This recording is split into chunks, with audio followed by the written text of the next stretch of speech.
básicas son así de mucho dibujo, mucha escultura, manualidad en general.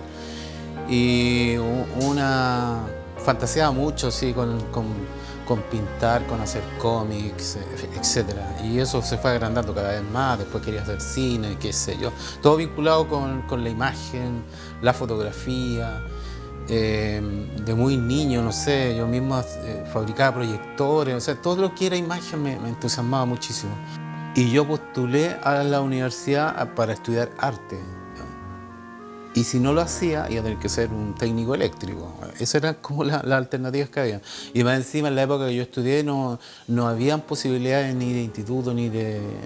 Una por La Plata, tampoco había universidades privadas. O sea, yo tenía la opción solamente en Santiago, la Chile o la Católica, etc. Entonces, ahí yo dije, voy a dar la prueba de aptitud académica, así se llamaba en esos años, y voy a estudiar arte. Ahí tomé la decisión final, digamos. Entonces di la prueba, hice todo el proceso de admisión y quedé en la universidad, lo cual tal vez sea lo más impresionante que ha pasado en mi vida, ahora analizando el contexto que yo vengo, digamos. La policía me detiene porque me ve con una apariencia de delincuente, o sea, me ve como yo le llamaba, una suerte de defecto de delincuente. No indica otra cosa sino que la ignorancia que tenemos sobre nuestro propio origen, sobre nuestros ancestros y sobre lo que somos realmente. Tani ruka meñole kei feyin shea ukan tun chukike fin. Huelutani kusau yeñei ta huesake pin pinekelu tani reinmamu. Todavía es peligroso encontrarse con la policía, ¿no? En Santiago, y para qué hablar de la zona de la Araucanía, ¿no?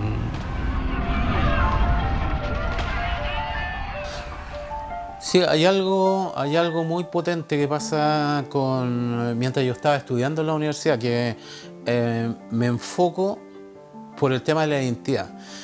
Pero esto también viene de la niñez, porque, por ejemplo, yo fui un niño que sufrió bastante bullying. A mí me decían, no sé, indio, alacalufe, mapuche, picunche, cosa que era verdad, pero lo decían con mala intención, como absurdamente como para ofenderte. O sea, a mí no me ofende que me digan mapuche, yo tengo ascendencia mapuche. O sea, yo me siento orgulloso de eso. Pero en la sociedad chilena eso lo usan como que fuera un insulto, ¿ya? Entonces yo sufrí ese bullying y por lo tanto estuvo siempre, o fui marcado por esa situación, lo cual me llevó a preguntas básicamente. O sea, la pregunta más básica es ¿por qué? O en el bullying uno se dice ¿por qué? ¿Por qué me pasa esto a mí? Etcétera. Pero esa pregunta después se vuelve más filosófica, y cuando tú estás estudiando carreras como el arte, que son extremadamente sensibles respecto a la observación, respecto al sentir, etc., fue categórico esa situación. Pues, o sea, yo empecé trabajando y a investigar sobre mis orígenes, qué sé yo, y se planteó como uno de mis pilares en mi obra, que es como esa búsqueda de la identidad y sobre todo encontrar respuestas. ¿Por qué Chile, por qué Latinoamérica sufre lo que sufre? Ya sea en contextos políticos, en contextos sociales, convivencia, los sentidos o las formas como se vive, digamos, o cómo se siente la convivencia, o el sentido de comunidad, mejor dicho, por decirlo de alguna manera.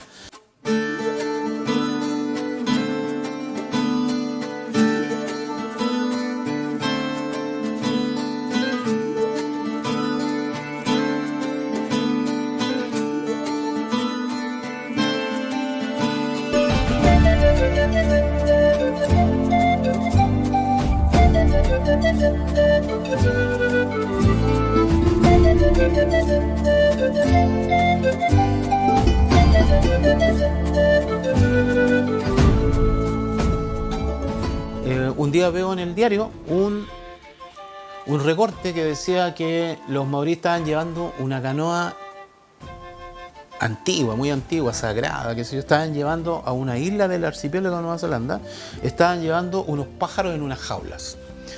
Claro, entonces yo dije, wow, que vi como algo poético, pero también vi algo como paradójico.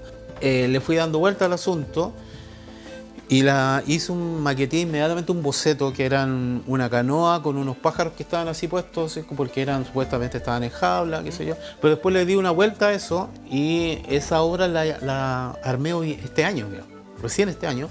Y hice una canoa mapuche, un guampo, y sobre eso puse pájaros pero volando, ¿ya? Es decir, convertí eso que me parecía paradójico. Lo paradójico es que es la reparación que intenta hacer el humano tras un desastre ecológico. Otra obra que es interesante de comentar es la obra Tentativa. El 2017 yo hice un proyecto bastante grande que era un estudio sobre la estatuaria pública. Y de alguna manera lo que hice fue un proceso de desclasificación de algunos monumentos que están sobre todo en las grandes ciudades, pero sobre todo en Santiago. Bueno, se hizo un trabajo y se llamaba Funa esa obra. Sin embargo, había una estatua que se me escapaba de este fenómeno y que era la estatua de Pedro Valdivia. La estatua de Pedro Valdivia fue donada el año 1960 por la colonia española en Chile y se instala en la Plaza de Armas definitivamente el año 1963. A mí me llama la atención porque en el epígrafe de la estatua dice al fundador de la chilenidad o de la nacionalidad chilena, una cosa rarísima. Es como brindándole mucha pleitesía, digamos, a la estatua de este colonizador.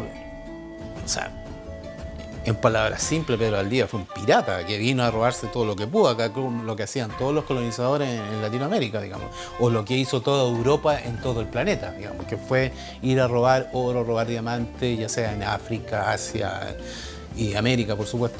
Resulta, descubrí en ese proceso que el año 1954, yo conocía este antecedente, pero no le había dado importancia hasta ahora. El año 1954 se encuentra unos arrieros, encuentran en el Cerro El Plomo, encuentran la momia de una niña inca, ¿cierto? Que todo el mundo tiene conocimiento de eso.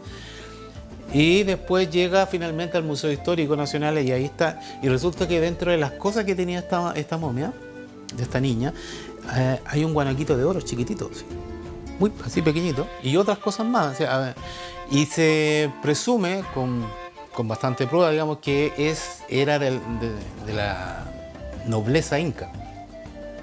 Y lo cual, ahí hay varios puntos interesantes. Por ejemplo, eso echa por tierra cualquier mito que se haya fundado en la historia de Chile, en los libros de historia, de que Pedro Valdivia es el fundador de la ciudad de Santiago. Eso no es así. O sea, Pedro Valdivia se encuentra con una ciudad completamente armada, cosmopolita, donde habían incas, aymaras, atacameños, mapuches, picunches, etcétera, etcétera. Estaba lleno, había una población indígena diversa. Santiago es declarado por los arqueólogos como un sitio arqueológico, ¿no? Y yo dije, wow, ahí se me alumbró la ampolleta y lo que hice, dije, voy a hacer una tentativa de sustitución de Pedro Valdivia y voy a amplificar ese guanaquito de oro y lo voy a amplificar a tamaño de estatua, como para reemplazar la estatua de Pedro Valdivia. Y eso es lo que uno ve en esa obra, que está como una tentativa para sustituir una estatua y que tengamos un monumento que sea mucho más afín con el lugar donde se instala, que sería la ciudad de Santiago, y con un continente entero, diría yo, que finalmente empieza a aparecer, digamos. Lo que pasa es que ahí hay fenómenos, hay muchos fenómenos escondidos detrás de eso, que es, por ejemplo, ocultar, por un lado, los cánones. En este caso, por ejemplo, el canon artístico. ¿Ya? Yo estoy levantando además una obra que parte de otros conocimientos, digamos, o otros cánones artísticos, ¿ya? Porque estoy levantando una propuesta artística de la cultura chimú, ¿ya? Que eran los grandes elaboradores de joyas y de manufactura del oro, en el fondo.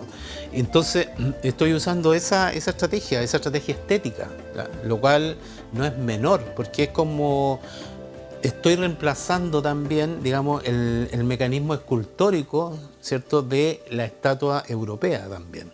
O sea, todos esos cambios se están produciendo en ese simple gesto.